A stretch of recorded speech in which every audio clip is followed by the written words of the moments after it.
जी का खालसा वाहिगुरू जी की फतेह। जनशक्ति न्यूज़ पंजाब देख रहे दर्शकों, अज आप गल करते हैं, असी पहुंचे हाँ पिंड शेरपुर कलां धन धन बाबा आनंद सिंह जी के जन्म स्थान। इस पवित्र पिंड दे विच वो बहुत ही सत्कारयोग शख्सियत जिहड़े अज उत्थे विराजमान हैं, सरप्रस्ती कर रहे हैं उस जन्म स्थान धन धन बाबा आनंद सिंह जी के बाबा चरण सिंह जी। उन्होंने गलबात भी करांगे। अज के समय दे विच जिथे दो रायां हरेक गुरसिख के मन के उपजदियां हन और उन्होंने दो रायां दे बारे में जानने की कोशिश भी करांगे। आओ आप चलते हाँ तो गलबात करते हाँ। साडे नाल विराजमान हैं बाबा चरण सिंह जी। बाबा जी सब तो पहले तुहानूं जनशक्ति न्यूज़ पंजाब ते जी आए आखदे जी। बहुत सारे विषय ने बाबा जी जिहड़े असीं गल करनी चाहुंदे सी तुहाडे नाल ते संगतां नूं उस जिहड़ी किते ना किते साडे मनां दे विच दो रायां प्राप्त हो जांदियां उन्हां नूं दूर करन दी कोशिश करदे सी कि आनंद मार्ग वो आनंद मार्ग है कि उस बारे थोड़ा सानूं जरूर जानना पाओ जी। आनंद मार्ग ये है बाबा आनंद सिंह जी महाराज ने जो रूप ने पाए जी। असी उन्हां ते पहरा दे रहे जो बाबा जी ने नियम बनाए अपनी जिंदगी दे विच असी उन्हां बारे दसदे आ कि बाबा जी की एक तां अमृत बारे जी जदों नानकसर दे विच आए आ सन 1924 दे विच जी 5 विसाख 1924 ਨੂੰ ਨਾਨਕਸਰ ਦੇ ਵਿੱਚ ਆ ਕੇ ਇੱਥੇ ਗੁਰਮਤਿ ਦਾ ਧਰਵਾ ਬਣਿਆ ਜੀ। ਬਾਬਾ ਜੀ ਨੇ ਲੋਕਾਂ ਨੂੰ ਜਿਹੜੀ ਗੁਰਮਤਿ ਸਿਖਾਉਣ ਦੀ ਕੋਸ਼ਿਸ਼ ਕੀਤੀ ਜੀ। ਸਭ ਤੋਂ ਪਹਿਲਾਂ ਆਪਣੇ ਤੇ ਨਿਯਮ ਬਣਾਇਆ ਕਿ ਮੈਂ ਅੰਮ੍ਰਿਤ ਨਹੀਂ ਛਕਾਵਾਂਗਾ ਜੀ। ਇਹ ਸਾਰੇ ਲੋਕ ਹੈਰਾਨ ਹੁੰਦੇ ਬਾਕੀ ਸਭ ਜਿੰਨੇ ਵੀ ਹੈਗੇ ਅੰਮ੍ਰਿਤ ਛਕਾਉਂਦੇ ਆ ਤੇ ਬਾਬਾ ਜੀ ਨੇ ਜਿਹੜੀ ਇਹ ਲਫ਼ਜ਼ ਕਿਉਂ ਕਹਿ ਦਿੱਤਾ ਜੀ ਮੈਂ ਅੰਮ੍ਰਿਤ ਨਹੀਂ ਛਕਾਵਾਂਗਾ। बाबा जी का जोड़ा मकसद सीगा कि जेकर मैं अमृत छकाया जी तो लोग किते मैनू गुरु ना मन बैठे जी या मैं किसी को नाम दिता तो मैं गुरु सतगुरां दी बराबरी कर दूँ जी। उस तो बचन की खातर बाबा जी ने फिर पक्का ही बैन लाता भी इत्थे बिल्कुल भी अमृत नहीं छकाया जी। ਅੱਜ ਦੀ ਜੇ ਆਪਾਂ ਅਜੋਕੇ ਸਮੇਂ ਦੀ ਗੱਲ ਕਰੀਏ ਤੁਸੀਂ ਸਾਨੂੰ ਦੱਸਿਆ ਕਿ ਆਨੰਦ ਮਾਰਗ ਦੇ ਵਿੱਚ ਸਭ ਤੋਂ ਵੱਡਾ ਜਿਹੜਾ ਉਹ ਉਹਨਾਂ ਦਾ ਸੀਗਾ ਕਹਿਣਾ ਧੰਨ ਧੰਨ ਬਾਬਾ ਆਨੰਦ ਸਿੰਘ ਜੀ ਦਾ ਕਿ ਅੰਮ੍ਰਿਤ ਨਹੀਂ ਛਕਾਇਆ ਜਾਊਗਾ। ਤੇ ਜੇ ਥੋੜਾ ਜਿਹਾ ਆਪਾਂ ਹਟ ਜਾਈਏ ਇੱਥੇ ਸੰਗਤਾਂ ਨੂੰ ਮੈਂ ਦੱਸਦਾ ਜਾਵਾਂ ਸਾਡਾ ਕੋਈ ਕਿਸੇ ਨੂੰ ਕ੍ਰਿਟਿਸਿਜ਼ਮ ਕਰਨ ਦਾ ਮਕਸਦ ਨਹੀਂ ਹੈਗਾ। ਸਾਡੀ ਸੋਚ ਹੈ ਮੈਂ ਆਪਦੀ ਗੱਲ ਕਰਾਂ ਜਾਂ ਮੇਰੇ ਪਿੱਛੇ ਬੈਠੀਆਂ ਸੰਗਤਾਂ ਦੀ ਮੈਂ ਗੱਲ ਕਰਾਂ ਸਾਡੀ ਆਪਣੀ ਸੋਚ ਹੈ कि असीं ये जरूर जानना चाहते हैं कि इसका सही तत्थ की है। वो तत्थ के लिए असीं बाबा जी के नाल गलबात कर रहे हैं कि उसका सही तत्थ साडे सामने जरूर आना चाहिए। गल मैं बाबा जानना चाहता सी कि उन्होंने कहा अमृत नहीं छकाया जाएगा तो अज असीं बार बार वो गल करते हैं कि अज उत्थे अमृत छकाया जाएगा। प्रचार दे विच भी वो गल लिआउने हैं कि अज जी असीं इन्ने प्राणियां नूं अमृत छकाया इन्ने प्राणी गुरु वाले बन गए। जदों इह जिहियां धारां उत्थे चलदियां हैगियां ने तो फिर की असी जो साडे धन धन बाबा आनंद सिंह जी का सानू मार्गदर्शन सी वो तो किते परे नहीं होई जा रहे परे होई जा रही क्योंकि सिख कौम दे विच देखो दशमेश पिता गुरु गोबिंद सिंह जी महाराज ने जी श्री केसगढ़ साहब आनंदपुर जी उत्थे अमृत दा बाटा तैयार करके जी संगतां नूं अमृत छकाया जी।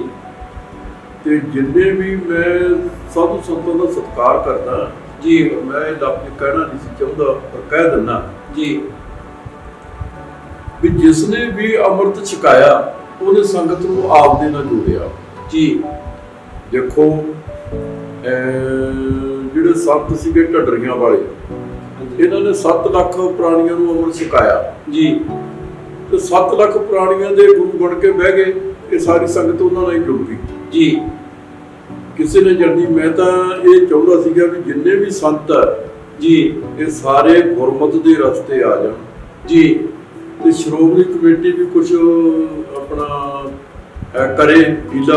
हाँ जी भी जिहड़े इन्हां नूं अमृत छकाउण दा जी ये अमृत दा प्रचार जरूर करन, लोकां नूं प्रेरण जी, प्रेर के ते जिहड़ा अपना लाइसेंस है हाँ जी बाबा जी बाबा ईश्वर सिंह जी मैं इधर नूं आउणा, उन्हां ने भी संगत ने एक दिन बेनती की जी, तकरीबन सवेरे 9 बजे का टाइम सी। हाँ जी ते संगतां ने पदार्थ दे बड़े ढेर लाते जी, ते नाल बेनती की बाबा जी सानू अमृत छकाओ जी।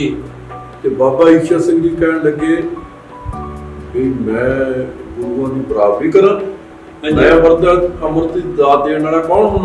हाँ जी मैं नहीं दात दे सकदा। पर बाबा जी ने ये गल संगत नूं कही भी तुसीं चूड़ा लै सकदे।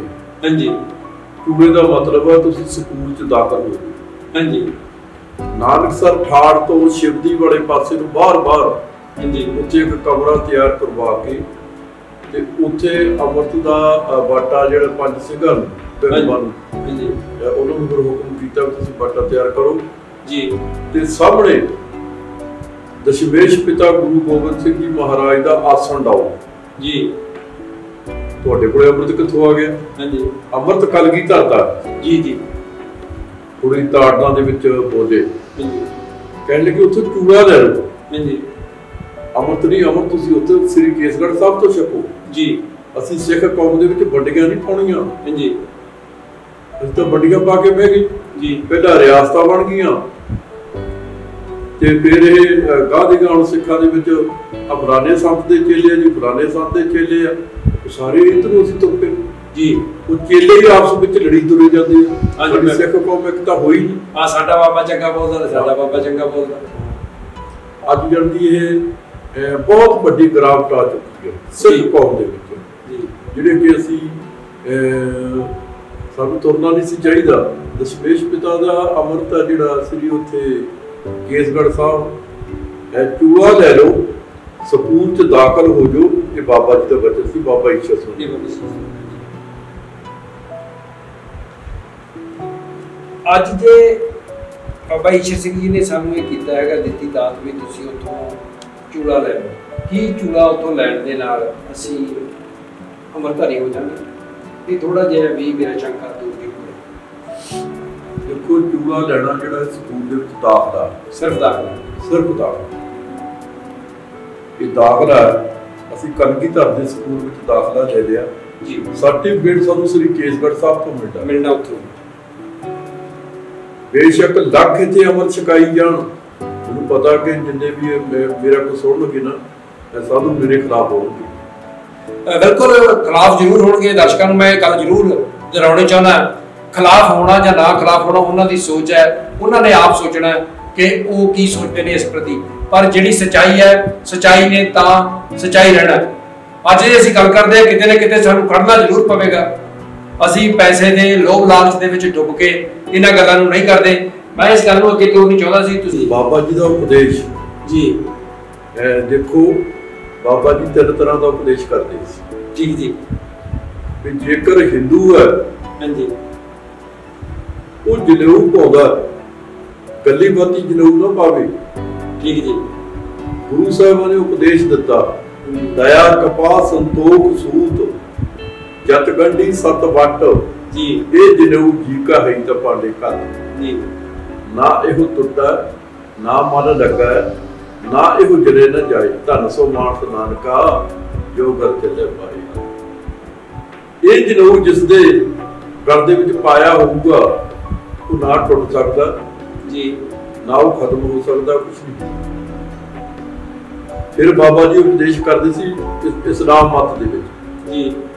सतगुरु फरमान करदे मेहर मसीत सिदक मसला हक हलाल कुरान। मन दे विच दया दा होना, जेकर मुसलमान दे दिल दे विच दया नहीं है जी, ते फिर सतगुरु कहते मान सखाने करे निवाज छुरी बगैन तिलगल ताग। तो छुरी फड़ के बैठा जी, लोकां नूं मारदा। एक एक बार का जिक्र है, अगे मैं फिर बाद बढ़ूंगा। दशमेश पिता गुरु गोबिंद सिंह जी महाराज 22 धार राजा ने युद्ध हो रहा जी, युद्ध देख रहे थे पहाड़ी के ऊपर खड़ के, घोड़े ते सवार सतगुरु युद्ध का निरीक्षण कर रहे थे जी।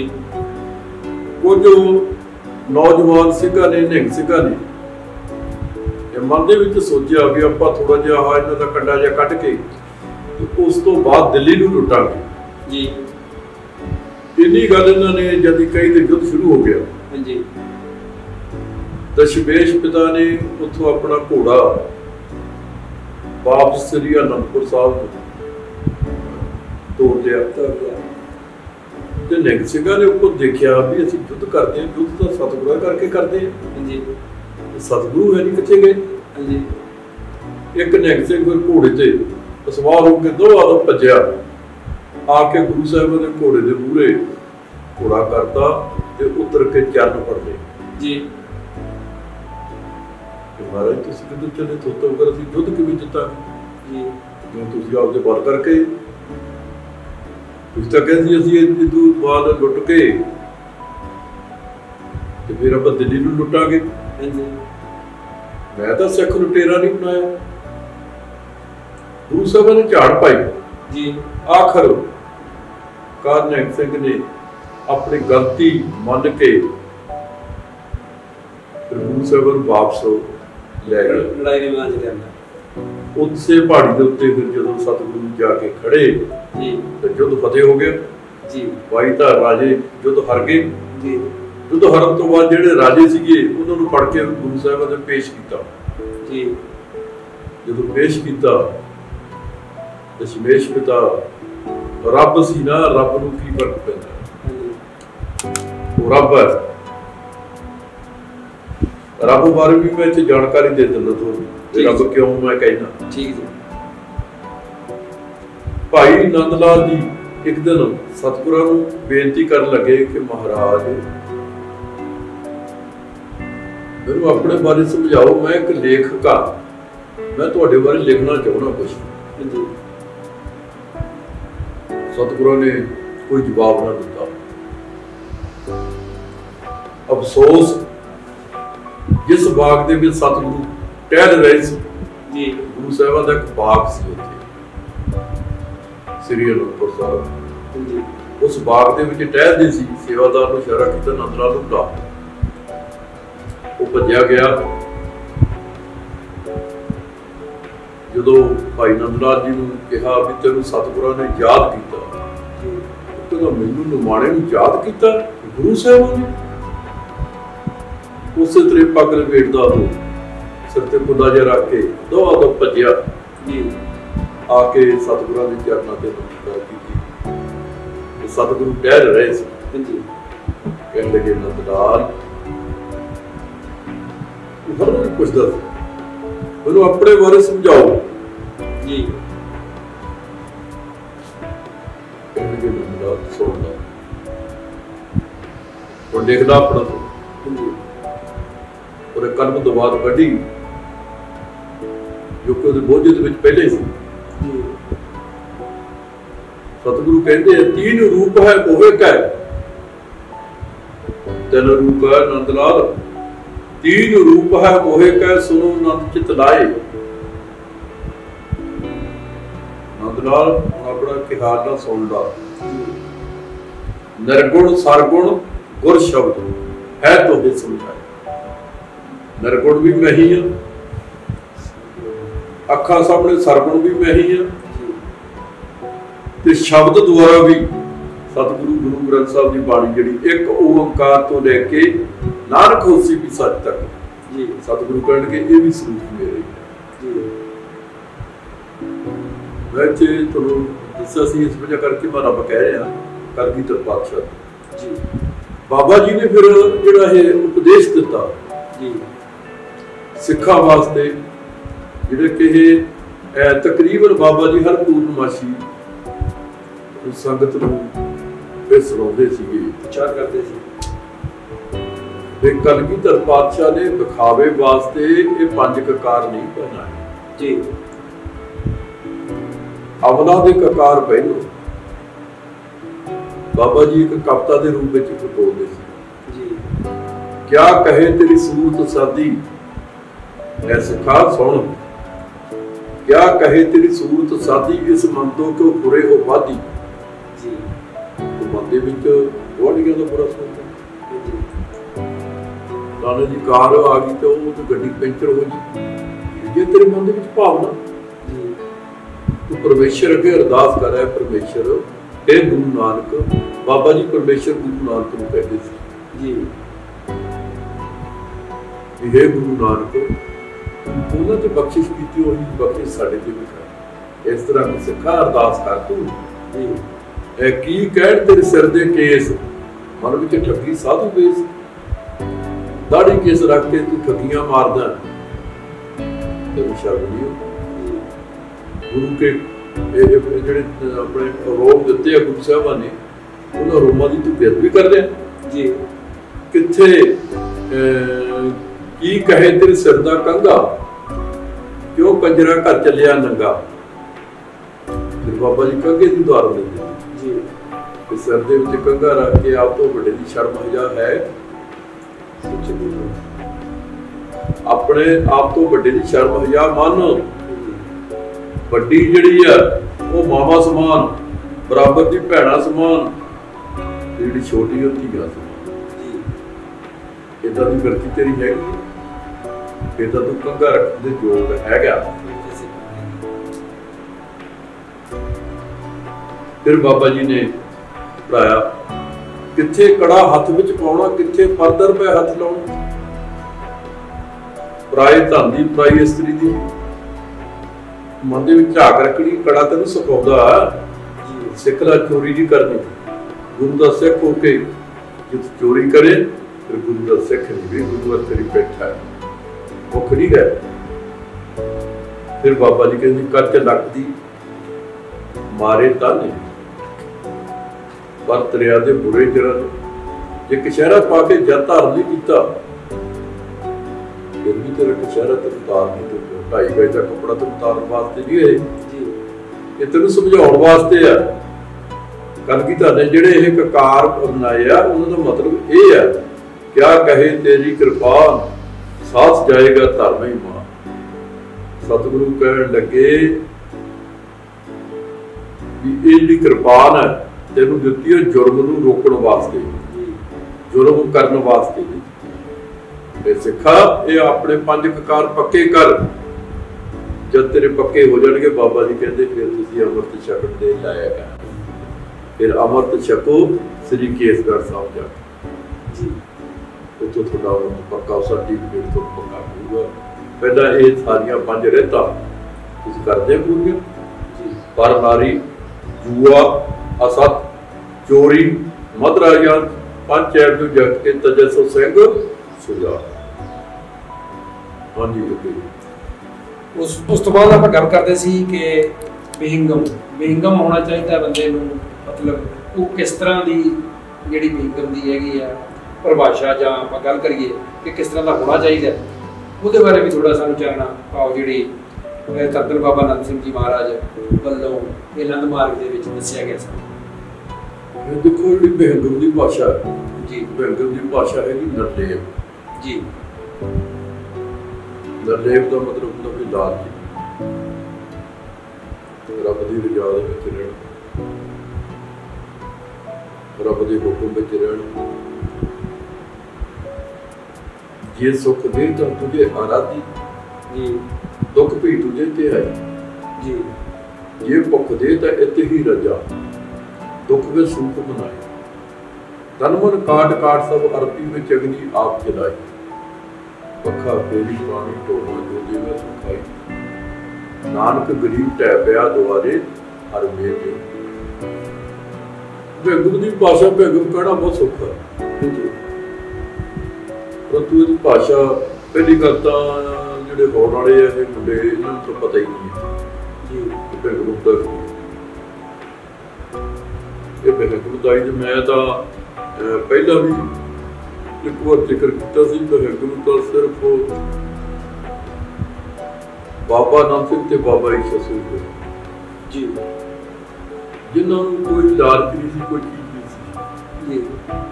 ਲਾਲਚ ਤੋਂ ਬਗੈਰ ਆਪਣੇ ਪਰਿਵਾਰ ਨੂੰ ਬਾਬਾ ਨਾਨਕ ਸਿੰਘ ਜੀ ਮਹਾਰਾਜ ਨੇ ਕੁਛ ਨਹੀਂ ਦਿੱਤਾ ਜੀ। ਕਹਿੰਦੇ ਕਿ ਨਹੀਂ, ਬਾਬਾ ਈਸ਼ਰ ਸਿੰਘ ਨੇ ਆਪਦੇ ਪਰਿਵਾਰ ਨੂੰ ਕੁਛ ਨਹੀਂ ਦਿੱਤਾ, ਪਿੱਛਾ ਨਹੀਂ ਸੋਚਿਆ ਜੀ। ਅੱਗੇ ਤੁਰ ਪਏ, ਜੋ ਕੁਛ ਵੀ ਸੰਗਤ ਦਾ ਆਇਆ तो गुरु नानक के लेखे तो लग गया, पर आप दे वाल ना जोड़ने की कोशिश की। निर्लेप रह गई, हर चीज तो निर्लेप, उपमा तो निर्लेप, पैसे तो निर्लेप, काम सारे चलाते हैं। संगत आउंदियां सी, कोई बजरी, कोई सीमेंट, कोई कुछ, कोई लोहा, इस तरह कोई सेवा करती सी। नानक सर की सेवा चली जी।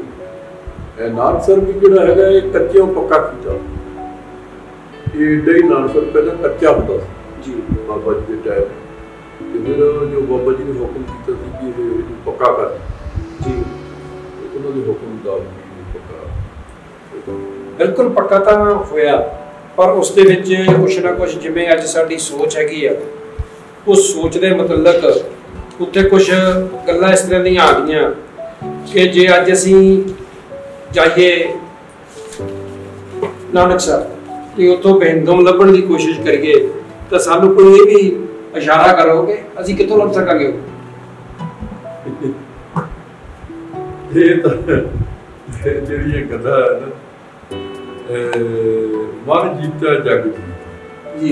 मैं तो ये कहूँगा कि तुसीं अपने आप नूं सोचो कि तुसीं तां लेप ओके, कोई संकल्प पता नहीं है तुहाडे अंदर ठीक जी। दर्शकों, जिथे किते भी साडे कोई ना कोई दुबदा जां साडी सोच दवल्ली बढ़ती है, उस दी गल्लां करने असीं विचार चर्चा कर रहे हैं।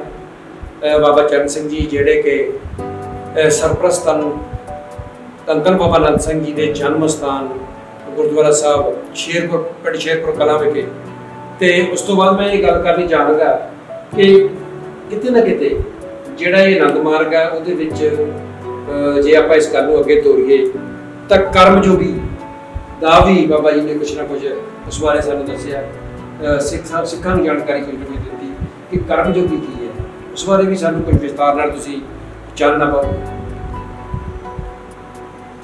देखो श्री आनंदपुर साहिब जी, कर्म दे विच दी लंघना, कर्म तो डर के नहीं लंघना जी। दशमेश पिता गुरु गोबिंद सिंह जी महाराज श्री आनंदपुर साहिब को विचाले पाए जी। किस तरह हुंदे होए जदों किते ऐ जीवन देखी जाए जी, ते पढ़ी जाए, मन रुक जाता कि सच्चे पातशाह सानू पूर्ण पाउण दी खातिर इन्ना कुछ कीता जी। अज तो जरा जिन्ना हुंदा जद भाई नूं सद के पाठ रखा दिओ जो होर कुछ कर दिओ, ये भी पोतरियां खोल सकदे सी जी। कि दशमेश पिता कुछ कर नहीं सकते जी, सारी संगतां नूं पाठ कर लांदे हो। हां, नहीं कोई गल नहीं की। प्रभु दी रजा दे विच जी तेरा भाणा मिठा लगे, हर नाम पदार्थ नाम पंजवें पातशाह अपने व्यापार में तो उच्चारण किया जी। प्रभु जी जिहड़ी सिख कर्म जोगी है, असीं तां जरा जिन्नी कोई तकलीफ होंदी है भूतां प्रेतां वाले पुछा लैण नाले अमृत भी छकिया हुंदा, पंज ककार भी पाए हुंदे आ, भूतां तो पुछा पाउंदे इन्हां गुरु ग्रंथ साहिब ते यकीन नहीं जी।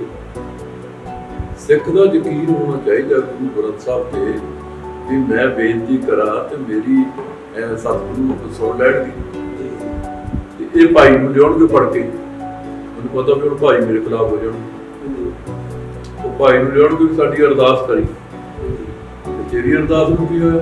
बाबे धन्ने ने किहड़ी उर्दू पढ़ के अरदास कीती सी, सीधी सादी अरदास। सिख है सीधा, गुरु साहिबां ने मसंदां नूं सज़ा इसी वजह करके दित्ती सी कि चेतो मसंद, चेतो मसंद नूं जब जो चूड़े माता जी वास्ते बनाए थे वो उड़ा गया, काफी देर ना आया। ये तो संत ने कहा भी उत्थे भी महाराज जी पहला ने भी पौड़ी है, तू बाला आपके घर वाले देते वो फिर जो सिख आया थे सतगुरु को मंगते थे किस तो सिख ने बेनती की थी महाराज ने चूड़े भेजे थे आप जी करके महाराज ने किहड़े जी कहते चेतो सतगुरु को भेजे जी चेतो सतगुरु से चेतो की कहते सिख झूठ बोलता सतगुरु कह लगे भी चेतो सिख नहीं झूठ बोलता जिन्नी तुसी पब्लिक है ना अपनी सिख कौम है ये झूठ नहीं बोलती ये सच बोलती है। असी लोग अपने स्वार्थ की खातर इन्हां नूं गलत तरीके नाल वरतदे हैं। असी इन्हां तो भी बड़ा अपना होण आ गया कि करोना हाँ इहदा आ गया हुण इहदे खंड पाठ खोल दे चलते आ विचार पैसे बनावांगे इन्हां लोगों को पैसे देकर मतलब आ जी जी कोई जीवन तक नहीं है जिन्हें सारे संसार दे विच हाहाकार मची हुई है।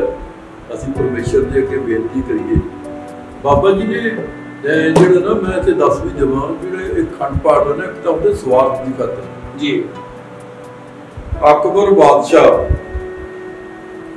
अपने दरबार दे विच बैठा सी ते इहदा सीगा दूजा वीरवार रागी कान साहब ने बड़ा राग लाया जी बड़ा खुश होया बादशाह कहने लगा ना कामसन तेरे वर्गा होया ना जी कामसन अपने दूजा वीरवार जो घरे दूजा गया घर वाली दसिया ऐ करके मैं अज इहनूं कहता घर वाली बड़ी सियाणी कहने लगी स्वामी जी तुसीं कह तां दित्ता ते बादशाह सलामत जे इहदे नालों इहदा गुरु वड्डा होया फिर की करूंगा जी तो थोड़ी जवान झूठी हो जूगी ठीक है। अगला दिन चढ़िया कहने लगे कामसन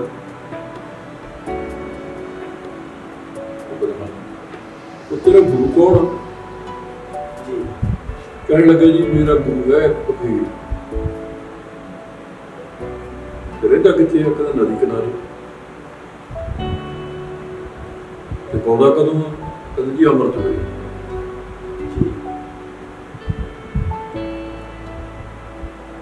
जदों कहते मैं दर्शन करने राजे ने अपने तंबू लुआ ले तंबू भी अमृत वेले मैंने जगा दी जी उन्हें जगाया तो जो गाउन लगा ते राजा बिस्तर तो भी डिग गया इतना सोहना गाया जो होश आई कहने लगा वीरबल मैं तो तेरे को इवें तार चुकी है तू तो गुरु के पैर वर्गा भी नहीं है इन्हें इतना सोहना गाया कहने लगा राजन गल हैगी इदा गाया वो भी यही राग से गाँदा मैं भी वही राग तो फर्क इदा भी जो मैं गाँदा मैं तेनू खुश करने वास्ते गाँदा मेरा गुरु जो गाँदा है खुदा को खुश करने वास्ते। एक पाठ है भी असी परमेश्वर को मंग करते हैं परमेश्वर को खुश करने वास्ते उस पाठ का फल है किसी कुछ लैंड नहीं करते एक असी लालच की खातर अपना सौदेबाजी करते हैं जी सानू आ दे दे तो असी खंड पाठ करावांगे आ दे दे असी तेरे ऐ करांगे जी बस सौदेबाजी है यदि ये तो गुरसिख नूं बचना चाहिए प्रेम कलगीधर पातशाह कहते साच कहूं सुन देखो सब एक नूं या सारे नूं जिन्ने भी धर्म है सारे नूं साच कहूं सुन देखो सब जिन प्रेम कियो जिन की प्राप्त रब की प्राप्ति हो जिसके मन के प्रेम ਦੇ ਨਾਲ ਅੱਲਾ ਕਹਿੰਦਾ ਉਹ ਵੀ ਠੀਕ, ਕੋਈ ਰਾਮ ਕਹਿੰਦਾ ਉਹ ਵੀ ਠੀਕ ਹੈ, ਕੋਈ ਰਹੀਮ ਕਹਿੰਦਾ ਉਹ ਵੀ ਠੀਕ ਹੈ, ਕੋਈ ਵਾਹਿਗੁਰੂ ਕਹਿੰਦਾ। ਇਸ ਤੋਂ ਅੱਗੇ ਵੀ ਬਹੁਤ ਸਾਰੀਆਂ ਗੱਲਾਂ ਜਿਹੜੀਆਂ ਜਿਵੇਂ ਆਨੰਦ ਮਾਰਗ ਦੇ ਅੰਦਰ ਆਉਂਦੀਆਂ ਨੇ, ਉਹਦੇ ਬਾਰੇ ਤੁਸੀਂ ਹੋਰ ਵੀ ਕੋਈ ਗੱਲ ਆਪਦੇ ਮਨ ਦੇ ਵਿੱਚ ਇਹੋ ਜਿਹੀ ਰੱਖਦੇ ਹੋ ਜਿਹੜੀ ਅੱਜ ਸੰਗਤਾਂ ਦੀ ਜਿਹੜੀ ਕਤੂਤਾ ਪੈਦਾ ਹੁੰਦੀ ਹੈ ਉਹਨੂੰ ਦੂਰ ਕਰਨ ਬਾਰੇ ਤੁਹਾਤੋਂ ਅਸੀਂ ਸੁਣ ਸਕੀਏ? ਦੱਸੋ ਕੋਈ ਗੱਲ ਤਾਂ। ਜੇ ਇਹ ਮੈਂ ਮਤਲਬ ਆਪਣੀ ਸੋਚ ਮੁਤਾਬਕ ਬਹੁਤ ਸਾਰੇ ਸਵਾਲ ਨੇ, ਭਾਵਨਾਵਾਂ ਨੇ ਸਾਡੀਆਂ ਕਿਤੇ ਜਿਹੜੇ ਜਿਵੇਂ ਤੁਸੀਂ ਆਪਾਂ ਪਹਿਲੇ ਟੌਪਿਕ ਦੇ ਵਿੱਚ ਗੱਲ ਕਰ ਰਹੇ ਸੀ ਕਿ ਜਿਹੜੇ ਵਿਚਾਲੜੇ ਲੋਕ ਆ ਸਾਨੂੰ ਸ੍ਰੀ ਗੁਰੂ ਗ੍ਰੰਥ ਸਾਹਿਬ ਜੀ ਨੇ ਜੋੜਦੇ ਆ, ਉਹ ਕਿਤੇ ਕੋਈ ਸੌਦੇਬਾਜ਼ੀਆਂ ਤਾਂ ਨਹੀਂ ਕਰ ਰਹੇ। ਕੁਛ ਇਹੋ ਜਿਹੀ ਸੋਚ ਵੀ ਸਾਡੇ ਮਨਾਂ ਦੇ ਵਿੱਚ ਕਦੇ ਕਦੇ ਉਤਪੰਨ ਹੁੰਦੀ ਹੈ ਕਿ ਮੈਂ ਦੇਖਦਾ ਮੈਨੂੰ ਗ੍ਰੰਥ ਦੀ ਲੋੜ ਹੈ, ਗ੍ਰੰਥੀ ਤੋਂ ਅਰਦਾਸ ਕਰਾਉਣੀ ਹੈ, ਮੈਨੂੰ ਉਹਨੂੰ ਜ਼ਰੂਰੀ ਹੈਗਾ ਆਪਾਂ ਪੈਸੇ ਦੇ ਕੇ ਅਰਦਾਸ ਕਰਾਉਣੀ ਹੈ। ਇਹ ਜਿਹੀਆਂ ਗੱਲਾਂ ਜਿਹੜੀਆਂ ਇਹਦੇ ਬਾਰੇ ਵੀ ਸਾਡੀ ਜਿਹੜੀ ਦੁਬਿਧਾ ਹੈ ਥੋੜ੍ਹਾ ਬਹੁਤਾ ਜਿਹੜੇ ਵਿਚਾਰ ਆ ਸਾਡੇ ਉਹਨਾਂ ਨੂੰ ਬਦਲਣ ਦੀ ਕੋਸ਼ਿਸ਼ ਕਰੋ। ਦੇਖੋ ਇਹਨੂੰ ਨਾ ਆਮ ਬੰਦਾ ਕਹਿ ਦਿੰਦਾ ਜੀ, ਜਿਹੜਾ ਕਿਸੇ ਨੂੰ ਵਰਗ ਲਾਉਣਾ ਜੀ ਜਾਂਦੀ ਇਹਨੂੰ ਠੇੜ ਜੇ ਲੱਗ ਜਾਵੇ ਤਾਂ ਕਹਿੰਦੇ ਸੀ ਬ੍ਰਾਹਮਣਵਾਦ ਜੀ, ਕਿਉਂਕਿ ਕਿਸੇ ਧਰਮ ਤੇ ਅਟੈਕ ਜੀ, ਮੈਂ ਉਹ ਚੀਜ਼ ਨਹੀਂ ਚਾਹੁੰਦਾ। ਜਿਹੜਾ ਕਿਸੇ ਨੂੰ ਵਰਗ ਲਾਉਣਾ, ਵਰਗੜਾ ਕੇ ਕਿਸੇ ਨੂੰ ਲੁੱਟਣਾ, ਉਹਨੂੰ ਸੁਪਨੇ ਸੁਣਾਉਣੇ, ਸੁਪਨੇ ਸੁਣਾ ਕੇ ਫਿਰ ਉਹਨੂੰ ਪਾਠ ਲਈ ਪ੍ਰੇਰਨਾ ਜੀ, ਗ੍ਰਸਤੀ ਨੂੰ। ਮੈਂ ਤਾਂ ਇੱਕ ਚੀਜ਼ ਪਹਿਲਾਂ ਛੋਟਾ ਹੁੰਦਾ ਮੈਂ ਪੜ੍ਹਦਾ ਹੁੰਦਾ ਸੀਗਾ ਕਿ ਸੱਚੇ ਪਾਤਸ਼ਾਹ ਵੀ ਜਿੰਨੀਆਂ ਵੀ ਇਹ ਦੂਸਰੀਆਂ ਜਾਤਾਂ ਇਹ ਸਾਰੀਆਂ ਹੀ ਇਹ ਜੱਟ ਨੂੰ ਲੁੱਟਣ ਵਾਸਤੇ ਜੀ, ਜੱਟ ਨੂੰ ਵਰਗਲਾ ਕੇ ਇਹਦੇ ਕੋਲ ਪੈਸਾ ਖੋਇਆ ਜਾਂਦਾ ਜੀ, ਇਹ ਦਿਨ ਪਰ ਦਿਨ ਗਰੀਬ ਹੁੰਦਾ ਜਾ ਰਿਹਾ ਜੀ, ਦੂਸਰੇ ਸਾਰੇ ਗਰੀਬ ਨਾ ਤਾਂ ਇਹ ਜੜ ਕਰ ਦੂਗਾ ਜੀ। ਇਹਨੂੰ ਮੈਂ ਤਾਂ ਇਹ ਕਹੂੰਗਾ ਕਿਸੇ ਸਾਧ ਦੀ ਨਿੰਦਿਆ ਨਹੀਂ ਮੈਂ ਕਰਦਾ, ਸਾਧ ਵੀ ਇਹਨੂੰ ਲੁੱਟਦਾ।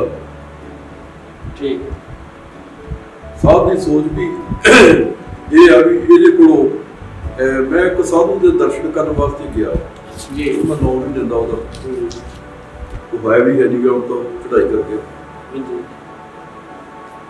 ਫਿਰ ਮੈਂ ਜਾ ਕੇ ਮੇਰੇ ਦੁਪੱਟਾ ਬੰਨ੍ਹਿਆ ਸੀ, ਮੈਂ ਬਹਿ ਗਿਆ, ਬੈਠਾ ਰਿਹਾ, ਦੇਖਦਾ ਰਿਹਾ। ਮੈਨੂੰ ਸਾਧੂ ਸੰਤਾਂ ਦੇ ਦਰਸ਼ਨ ਕਰਨ ਦਾ ਸ਼ੌਕ ਸੀ ਜੀ। ਉੱਥੇ ਬੈਠੇ ਦੇਖਦਾ ਰਿਹਾ, ਉਹ ਹਰੇਕ ਨੂੰ ਪੁੱਛੇ ਹਾਂ ਵੀ ਕਿੰਨੇ ਖੇਤ ਬੀਜੇ ਆ, ਕੋਈ ਕਰੇ 10 ਖੇਤ ਆ ਜੀ, ਕੋਈ ਕਰੇ 20 ਆ, ਕੋਈ ਕਿੰਨੇ ਝੋਲੇ ਦੇ ਨੇ ਬੀਜੇ। ਅੱਛਾ 10 ਖੇਤ ਬੀਜੇ, 10 ਖੇਤਾਂ ਦਾ ਦਸਵੰਧ ਲਾ ਕਿੰਨਾ ਬਣਦਾ? ਇੱਕ ਕਿੱਲਾ, ਇੱਕ ਕਿੱਲੇ ਦੇ ਪੈਸੇ ਲੈ ਕੇ ਆਈ। ਮੇਰੇ ਮਨ ਦੇ ਵਿੱਚ ਜਦੋਂ ਮੇਰੇ ਪੈਰਾਂ ਦੀ ਮਿੱਟੀ ਨਿਕਲੀ, ਮੈਨੂੰ ਬੜੀ ਸ਼ਰਧਾ ਲੱਗਿਆ ਸੀ ਕਿ ਇਹ ਸੰਤ ਕਾਹਦਾ ਹੈ ਤੇ ਗ੍ਰਸਤੀਆਂ ਤੇ ਬੋਝ ਆ ਜੀ। ਨਾਨਕ ਸਾਹਿਬ ਦੇ ਵਿੱਚ ਬਾਬਾ ਜੀ ਨੇ ਜਿਹੜੀ ਸਭ ਤੋਂ ਅੱਛੇ ਵਸਤਰ ਪਹਿਨੇ